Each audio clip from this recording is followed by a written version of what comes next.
В Китае вечереет, становится, знаете, условно прохладно, но прохладнее, чем днем.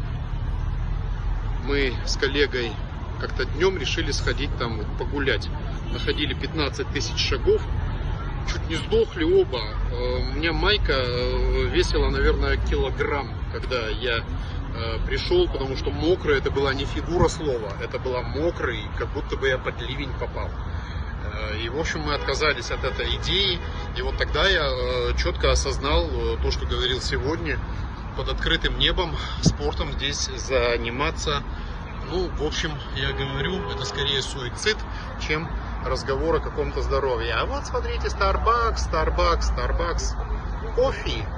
Кофе. Вот. Проникновение наше по планете теперь особенно заметно вдалеке. Starbucks. Russia.